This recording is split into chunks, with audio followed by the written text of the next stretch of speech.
Thank you very much. Welcome everybody to the Institute for Government, to this august event where we're going to be talking about the relationship between think tanks and the forthcoming general election, and in particular welcome our regulator, Orlando, the chair of the Charity Commission. The only bit of housekeeping from me is for those people online, just to say we will be taking questions from the audience and from you online, so please use Slido and put them on, and they will be fed through to me. And the ones that get outvoted most, I will ask. So with that, let's talk about who we've got here. So on my left, I'll do them this way, Andy Cook. And we're delighted to have such prestigious think tanks here. Chief Executive Centre for Social Justice, all think tanks I strongly support. Hannah White, Director of the Institute for Government. Hannah, it's good to see you again. Have been interacting quite a bit recently. Polly Curtis, Chief Executive of Demos, another great think tank, and Orlando Fraser, Chair of the Charity Commission. I should, for the purposes of conflicts, especially in front of a regulator, make it clear that I do chair a charity. I'm Chair of Trustees of Pro Bono Economics, and I am President of the Institute of Fiscal Studies, so I have not entirely neutral in all of this. So I think to start off with, Andy, could you give us a clue about, what do you think is the role of think tanks, and what are the things that they do that other people don't do?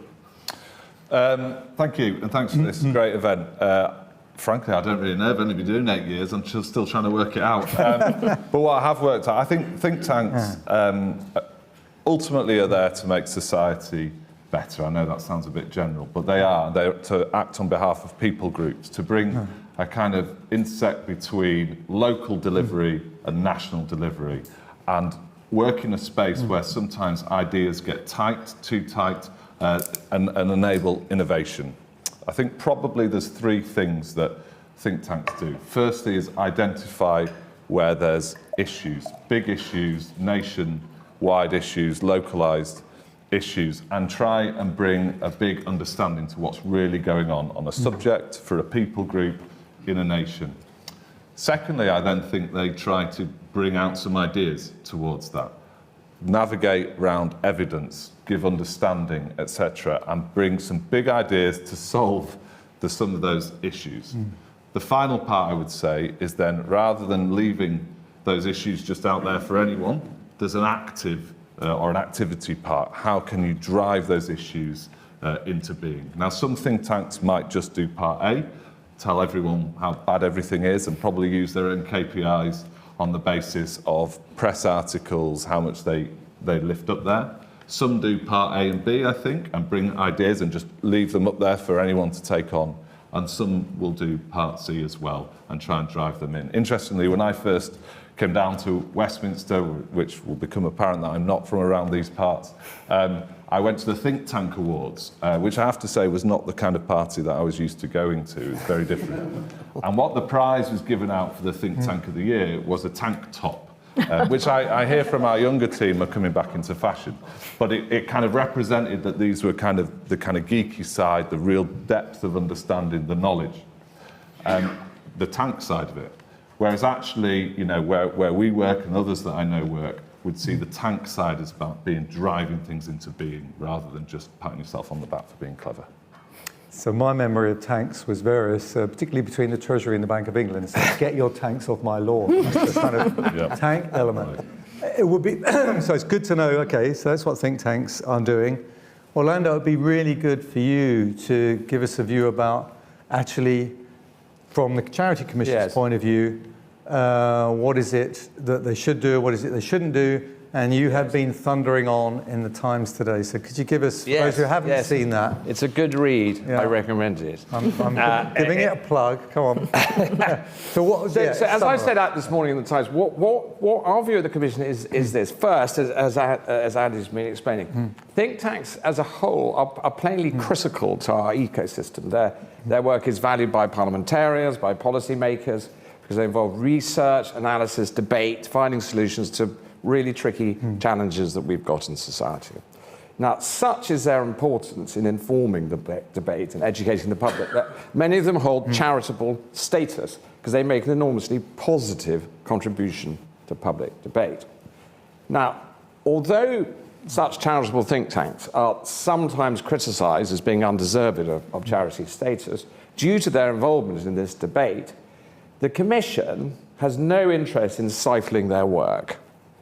And thus, we will rarely intervene when allegations of political bias are made, from whatever angle, as long as they're not actively endorsing political parties or undertaking inappropriate political activities, that is to say, unconnected to their purposes. So in this respect, by way of illustration, we're unlikely to consider that a progressive think tank is going to breach charity law by the fact that it may favour left-of-centre solutions, nor, conversely, will we likely consider a right-leaning think tank a breach of charity law for ultimately favouring right-wing solutions, provided that in all cases their educational research is open-minded and their conclusions are not predetermined. And that is an important thing for the thinking side. I think, by way of addition, it's not really a regulatory matter if charity think tank staff leave and subsequently join government, or if they leave government and join a charity. As I said to the Select Committee a couple of years ago, ex-politicians have a lot to offer the voluntary sector, such as, for example, David Miliband, the International Rescue Committee, and ex-charity staff have a lot to offer a government. And we've got one Stuart Andrews, Charities Minister, who was at the British Heart Foundation and St Martin's Hospice. So I hope that with our approach made clear, our charity think tanks at least can continue their own valuable work like other think tanks, unhindered by what we might find as unfounded allegations of allegedly non-charitable nature of their work, and continue to be a valuable part of what Andy's talking about. And this sort of balanced and supportive approach is what I've been talking a lot about in the past couple of years, and it's in line with our newly published 5-year strategy, another plug that's there, that we will be fair and proportionate in our role and clear about our role. I hope that helps. Well, Polly, you run Demos, does that clarity help you? Are there some issues you still got? It's a great relief to hear that as a charity and a think tank on this platform with you. It's really reassuring. But actually, that reassurance already exists in the legislation. It feels very clear what we can and can't do. And Demos has been around for 30 years, and we're cross-party think tank, and we are independent to our core. So actually, it's very much in our DNA, and it works really well within the guidelines. We know exactly what our objects are and what we can and can't do. Politics is our method, not our cause, and I think that's kind of what goes to the heart of it. And this year is a really interesting year for think tanks to be operating in this space, kind of obviously with the election coming. And it should be our kind of big moment of excitement, and there's a manifesto to fill, and there's big ideas needed, and there's a whole kind of legislative programme to lay out. Interestingly, it doesn't feel quite like that, and it's my first election running a think tank. Actually, it feels like the kind of policy goals are slightly narrower than you would hope, partly because of the various challenges the Conservatives have at the moment, and because there is more of a trend for smaller manifestos, but there's still a big programme of government that needs filling. So I think traditionally think tanks have really focused on getting something in the manifesto. Actually, I think kind of there's a longer game for us to play here as well, and more opportunities. And Hannah, thank you. Institute for Government, it's in the title, right? So as we approach an election year, we're in the 12 months, we know that. What are the key issues for something like the IfG? Because you're interested in the way governments operate. The whole business earlier in the week with John Major and Gordon Brown was about how the centre should operate. Is there anything special that think tanks need to do in the run-up to election? Anything you think that they should do differently in that year from other years?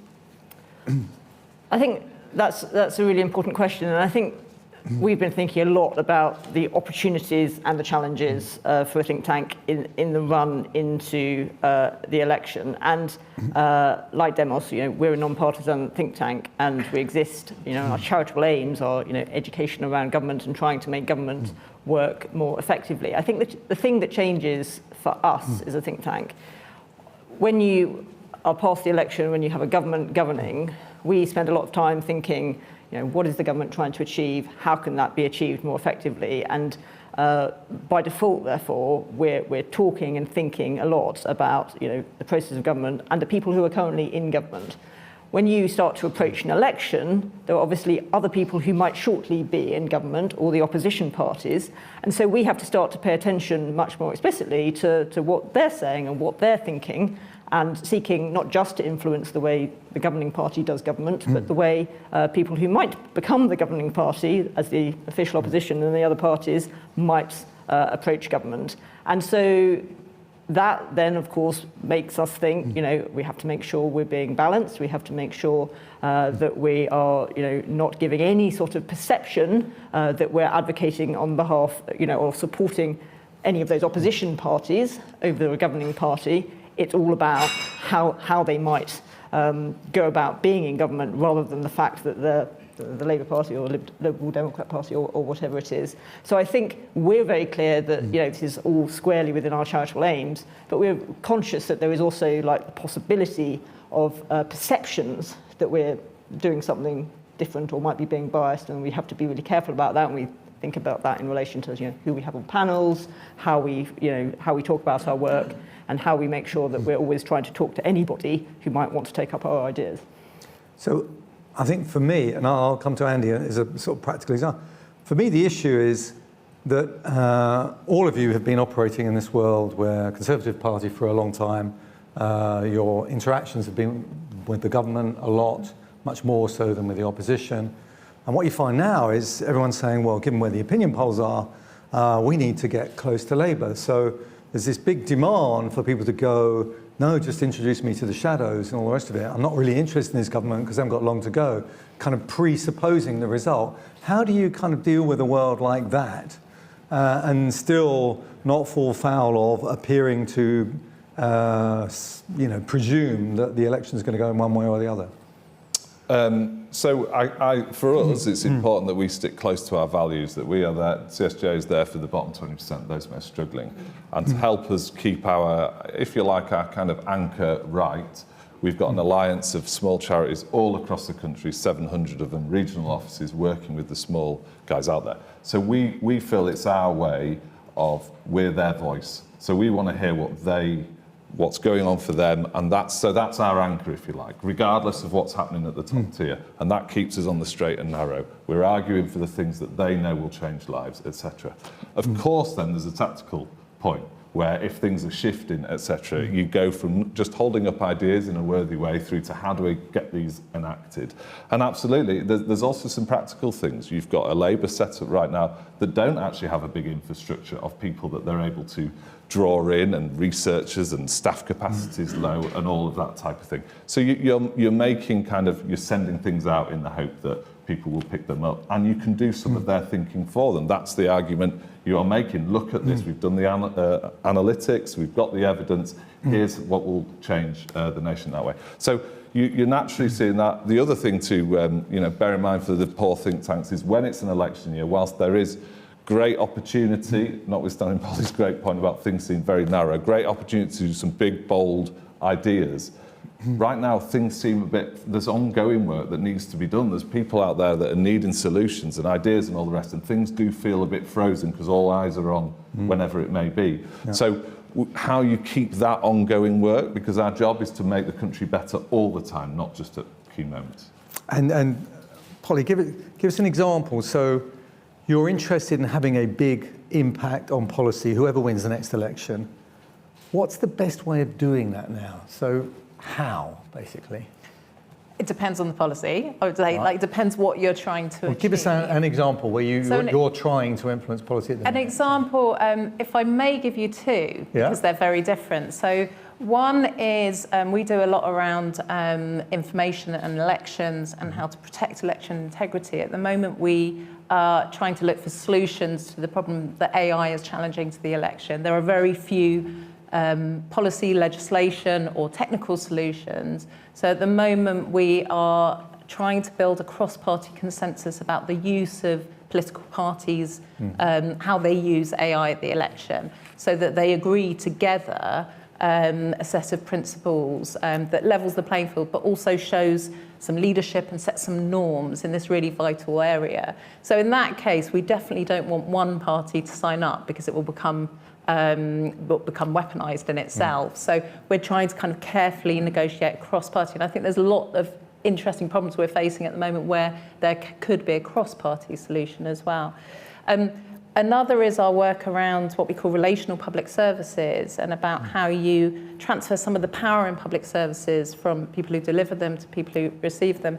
We have just had a very big, impactful policy win with Martha's Rule, which we did all the underpinning design for. And that was a very careful process of designing a policy behind the scenes, engaging NHS England, all the people you needed to line up before that, before doing a very public campaign on the Today programme, which resulted within 6 hours of the Health Secretary of State standing up in the Commons and saying they were going to do it. So that was a kind of very careful coalition building behind the scenes that then, when you went public with it, unlocked it. So 2 very different approaches. For us at Demos, we're trying to work out with each kind of thing we're trying to achieve, what's the inside-outside game we play? How much do we work with our partners across political parties? How much do we go outside to kind of make the case? And there's different tactics you can use. So it's about knowing what your strategy is, what you're trying to achieve, and then being kind of quite nimble operationally to find the ways of achieving it. So the thing, and I'll ask Hannah to answer this, because I think it's quite a difficult question. So I get you, wouldn't it be wonderful if we get consensus and things? And I see that initiative about extremism over the weekend.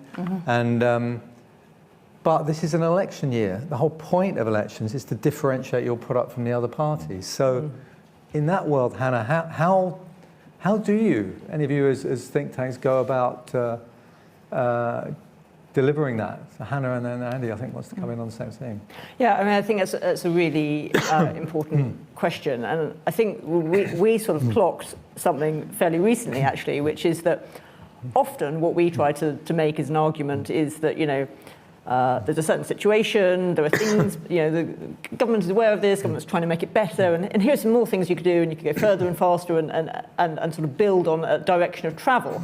And actually that's the opposite of what parties want right now. They want to be able to say, there's going to be a clean break, we're going to do things differently, we are going to be the people you should vote for because we will do things differently.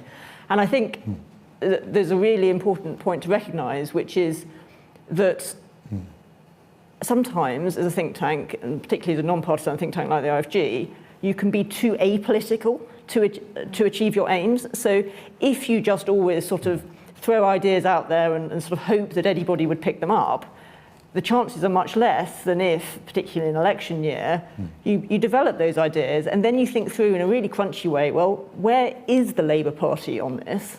Where are the closest where are they closest to us on this? How can we show them the value of what we're saying?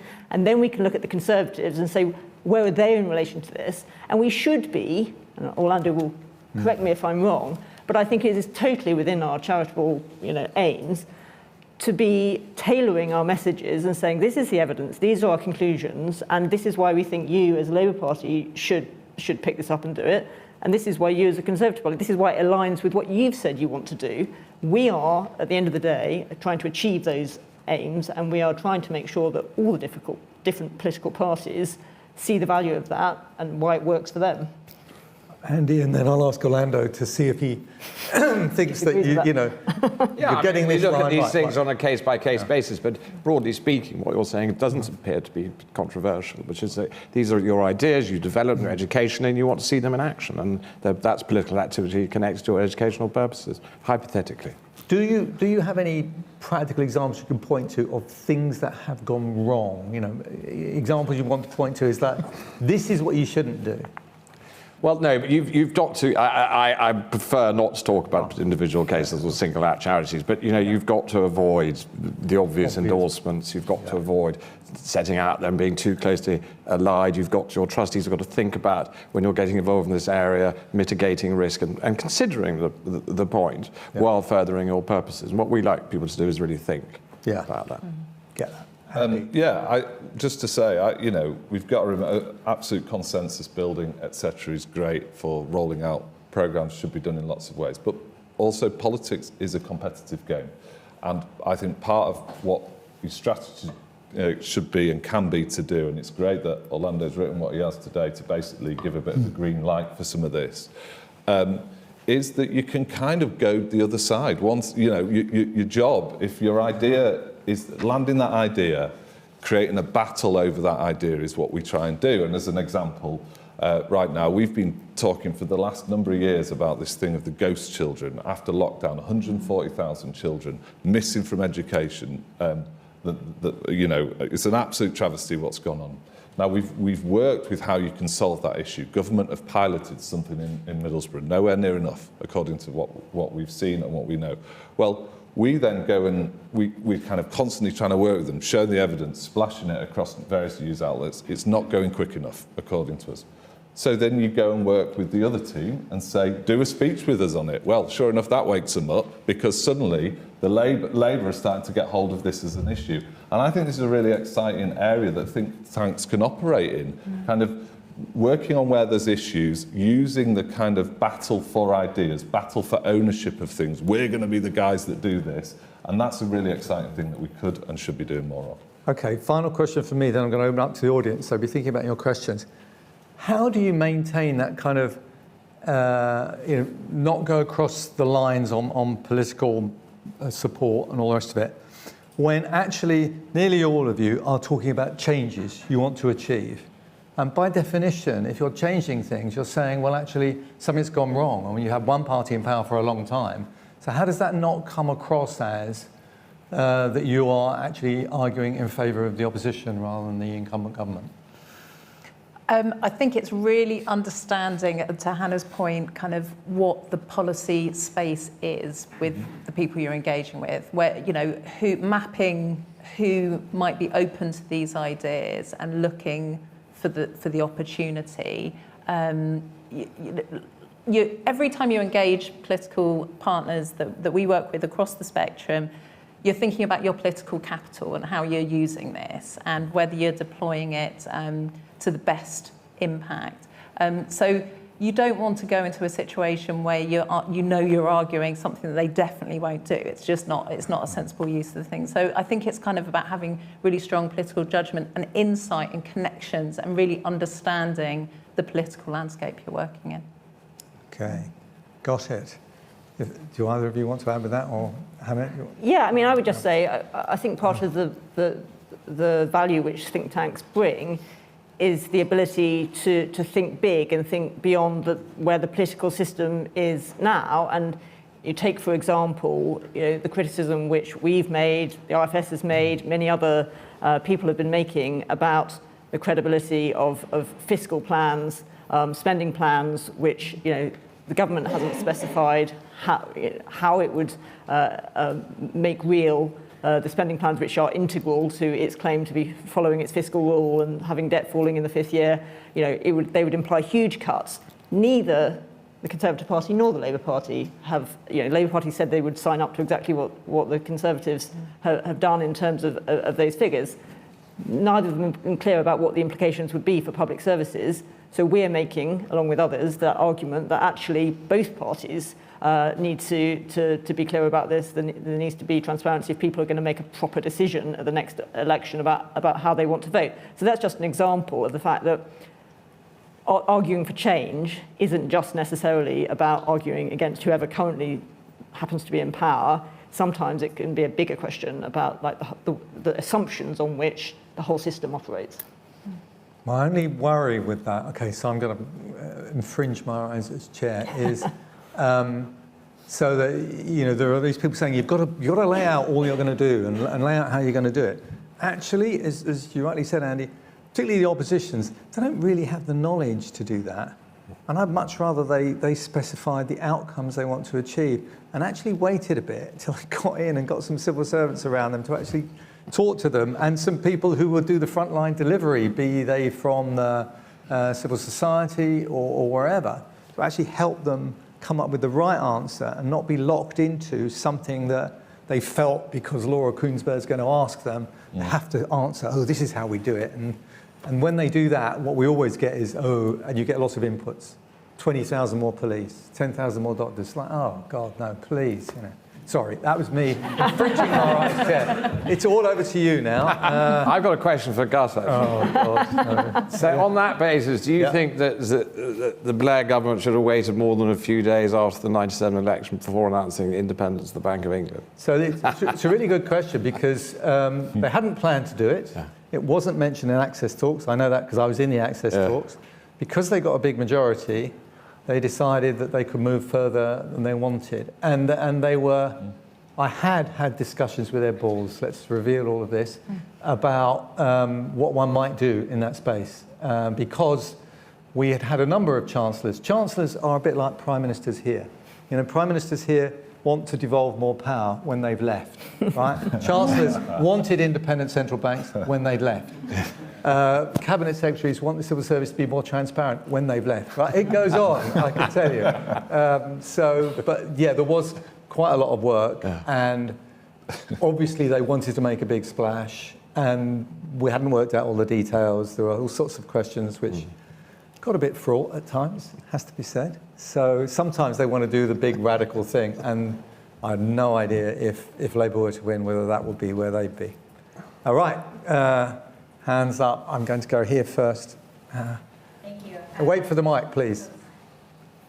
Thank you. I'm Sam Mercadante from NCVO, the infrastructure body for charities in England.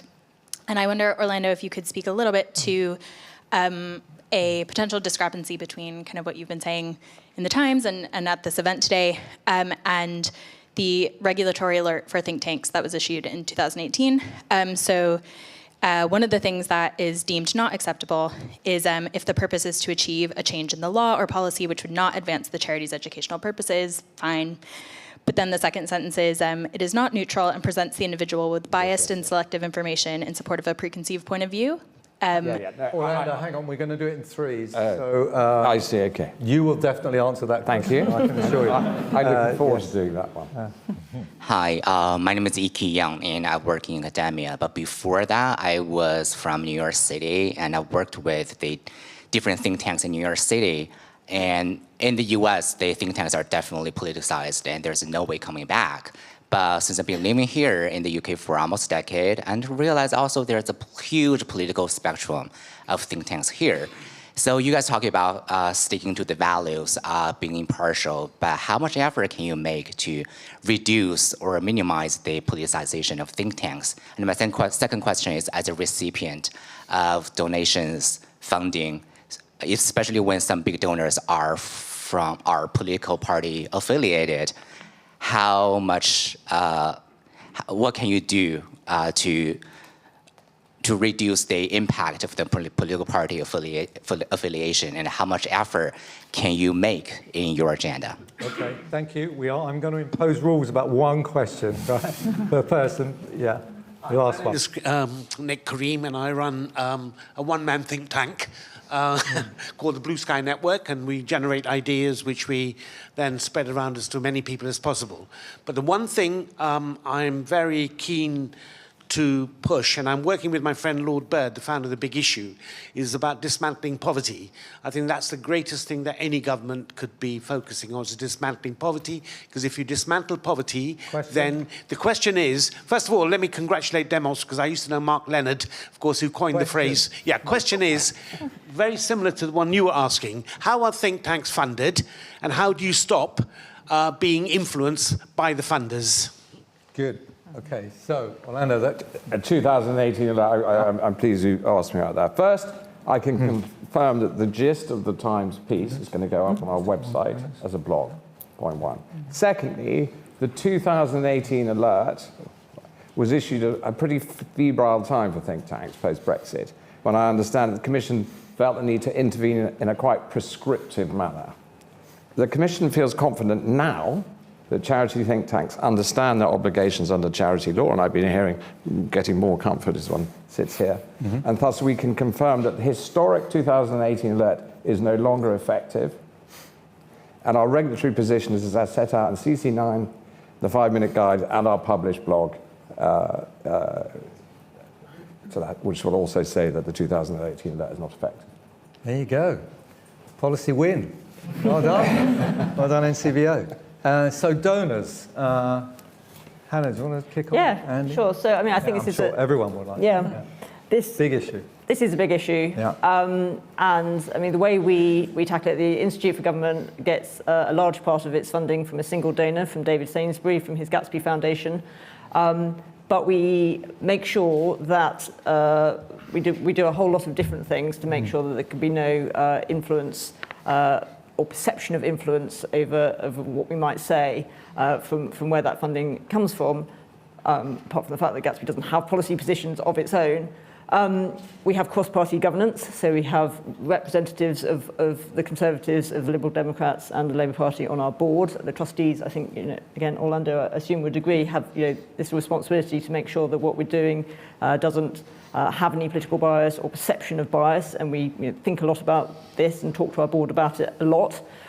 We're very transparent about our funding. We put on our website sources of our funding, because we also raise money outside the funding that we get from Gatsby, who is giving us that money and what for, so that everybody can go to our website and see that.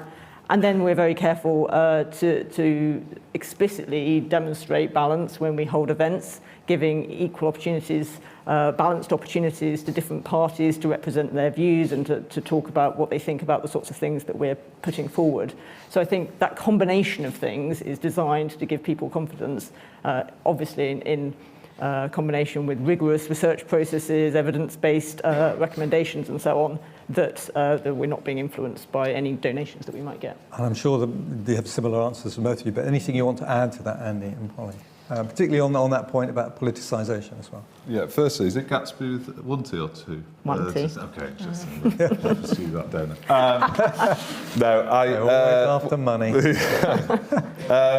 Yeah, okay, on the funding side, I just think that you've got to have really strong editorial policy, that you take money from people, but they are not involved in the policy-making process, and that's what we lay down incredibly strongly, that this is a CSJ product, if you like. And interestingly, we also do the same, talk about politicisation of authors of reports. Sometimes you see them pumped out by the individual, whereas we will take full responsibility of CSJ products, if you like. So we try and cut it all off by saying, no, this is our product and we will stand behind it. And so the editorial policy is absolutely everything for us in a way. Right. And also you might want to pick up the poverty part as well. Yeah, all of those things. And I think there's also being very, very clear with your funders about how they're funding you and why they're funding you. And our kind of value proposition is in our independence and our influence, that any compromise to that would undermine. So just being very clear that they're supporting you to do the work you want to do, rather than achieving any aims of their own. Great, thank you. I think there's the lady there. We'll go to our next 3 questions. Did you? I'm Zoe. I'm working at the Coalition for Global Prosperity. And I have a question. There was an event about 2 weeks ago about the role of manifestos in general elections. And the point was made that if you want to influence policy, you need to be working, on a 4-year timeline. And so I was wondering if that was the case of policy more generally. And if so, what does a long-term approach look like for think tanks? Thank you. Caroline. And then the gentleman back. Caroline Slocott from the think tank Civil Exchange. Sorry, can you hear me? Yeah. Yeah. Why isn't there a requirement for think tanks that are charities to be transparent about their funding? I understand that Policy Exchange and the Institute for Economic Affairs don't reveal who funds them. Thank you. And there. Hello, thank you. Jim McCormick. I'm with the Robertson Trust, an independent funder in Scotland with an anti-poverty mission. And my question is, given that statecraft seems to be struggling in the modern age, that our delivery is way behind our policy commitments, how could think tanks get closer to the ground, connect with people at the front line, and help to bring forward a set of policy and practice ideas that are more authentic to the lives we live today, rather than so infused by life within this bubble? Thank you. I think civil society getting more engaged would be a really good start to that.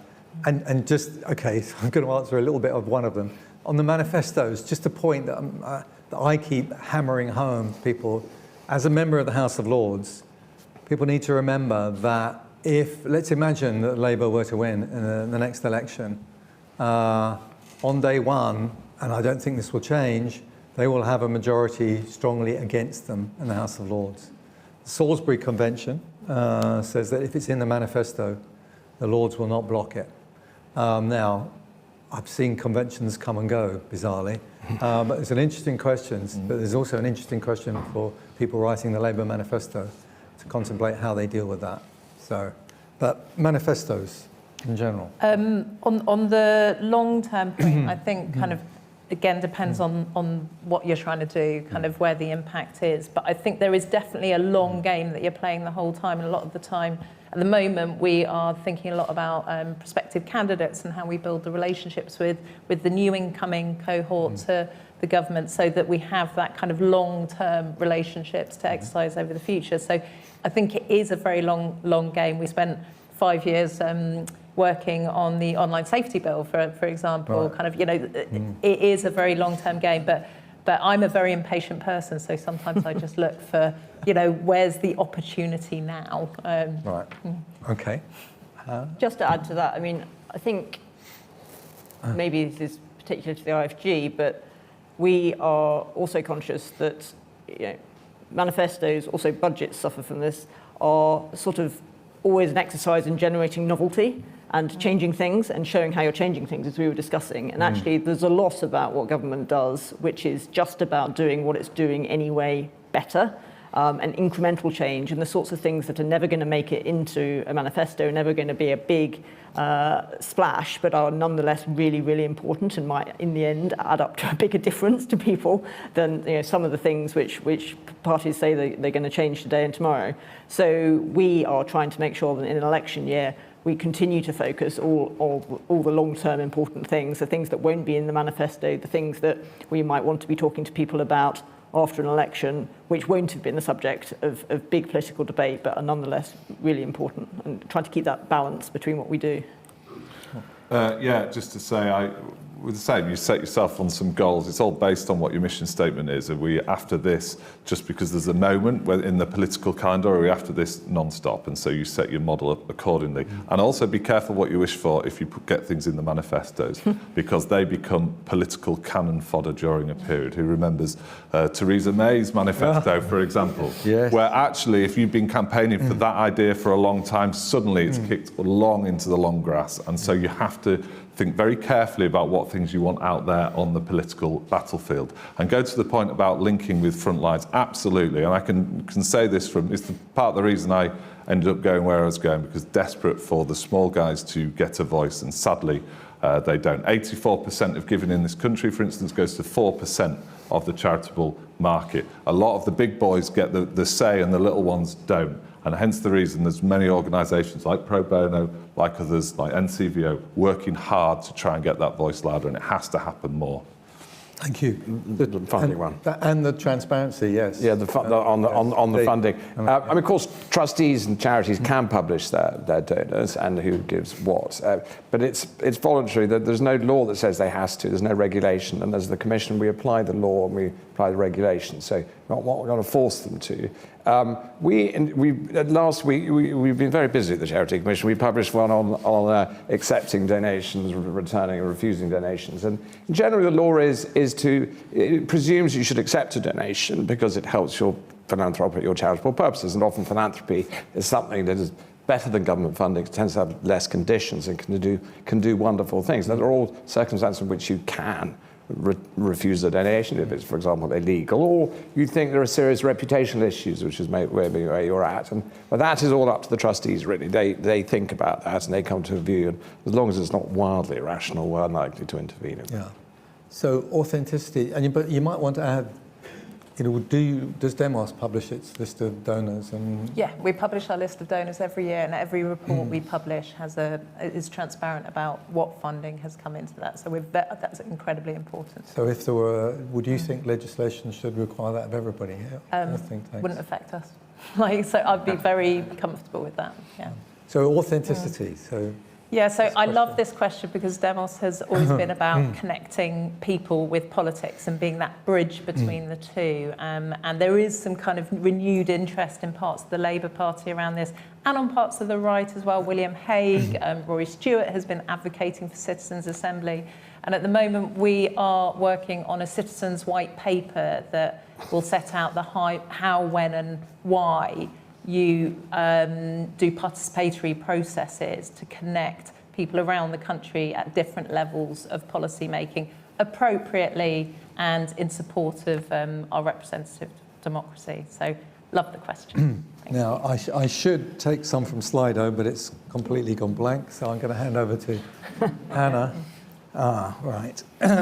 We'll take the top one from this and then two more from the audience. Top one from this is, how important is it for think tanks to be open about their funding? So I'll go to the next one. What is the boundary between a think tank and a lobby? So we'll take that as first one, and then gentleman there. Hi, Sam, work at Portland Communications. Interested to know what the role of the private sector is in engaging with think tanks and both funding and driving forward the work that you guys do. Okay, and gentleman at the back there. And I should point out that Slido's, that bit about the boundary between think tanks and lobbies, there's a related question, Orlando. Does the Charity Commission need to do more to distinguish between legitimate think tanks and more opaquely funded organisations that are in effect lobby groups? Hi, John Johnston from Politico. There's obviously a massive interest in this funding and transparency issue. You've spoken about your own sort of very open processes, but are you getting concerned that the perception that think tanks are not open and transparent is impacting your reputations as well? Okay, so a set of questions there about relationship between think tanks and lobby groups and where's the line. Andy? Yeah, great question, whoever had it. Yeah, well, I think lobby groups sometimes are kind of guns for hire, really, aren't they? Whereas think tanks try to do the deeper work on the issues and for a people group. And so whilst you try to lobby to get your things taken over, you've got the anchoring of the fact that this has been an intensive, deep piece of work that's of public interest that goes out there. So I think that's where some of the line may lay. I'm happy to build on Andy. I mean, in charitable law terms, Andy's put his finger on it, really.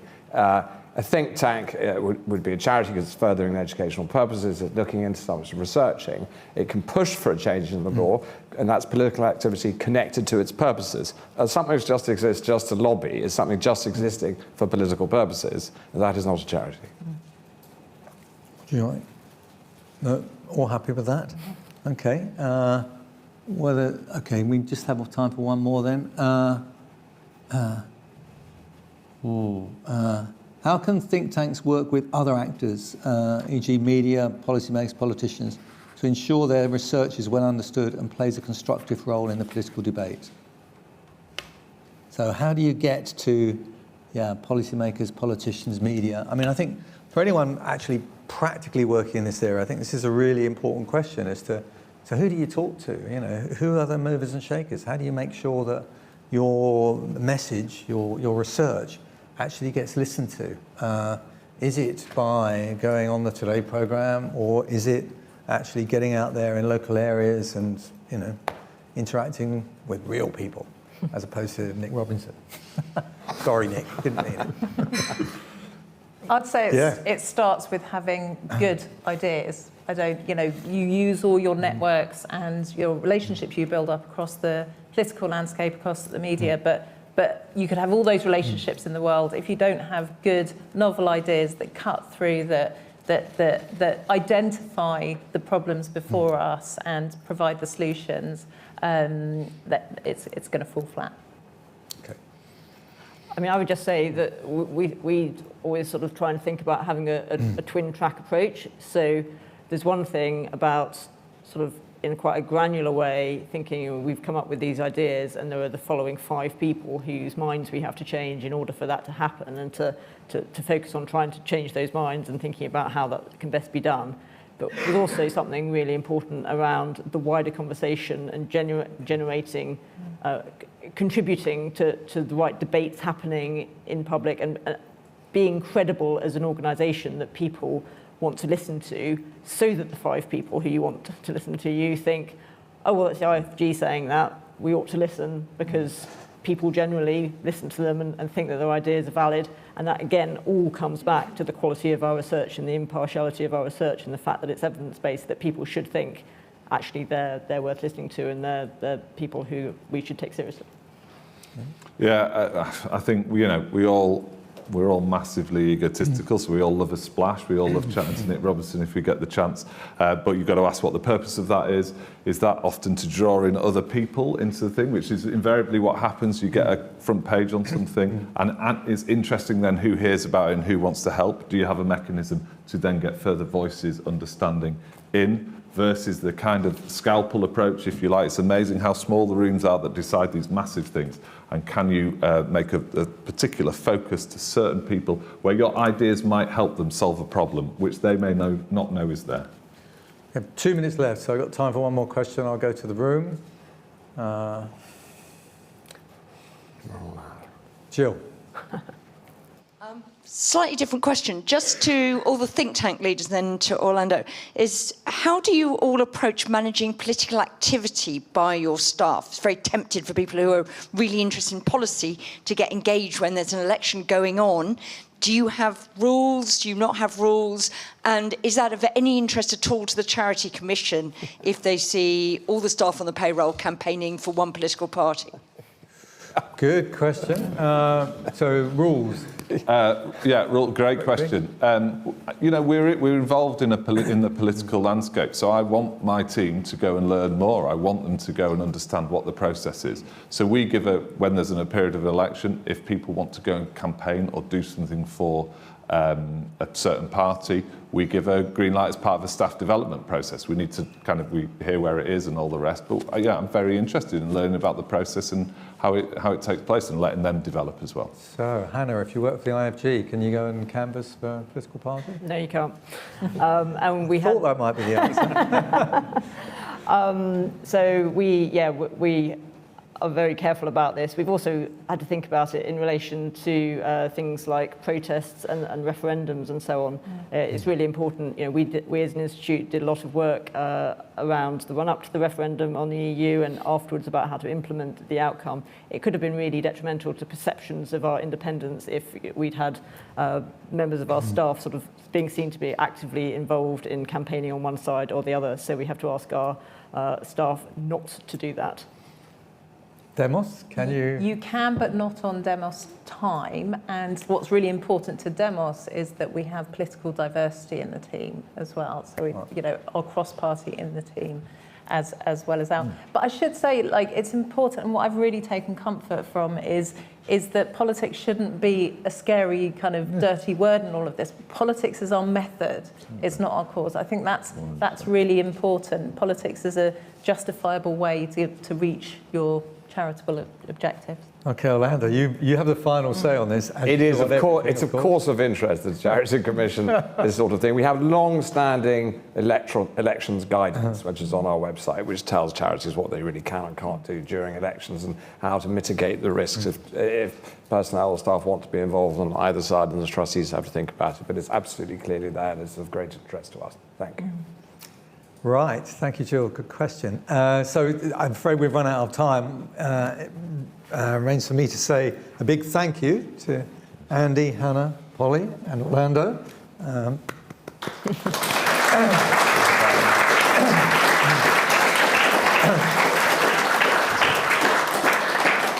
As with all the best research of think tanks, let's hope that we've sparked a debate, and let's hope you go away and think about all of these issues and think about what you believe the right role is. And I think, in particular today, I think what we've heard from all of these think tanks has shown me they are, the words they've used about objective and evidence-based really mean a lot to me. And Orlando, the piece you've got in the Times today, I think, is a really significant step in terms of helping everybody understand where we are and giving that permission to do the appropriate things that think tanks need to do in the run-up to an election. So I think this has been quite a significant event, and thank you all. Thank you all for coming. Thank you.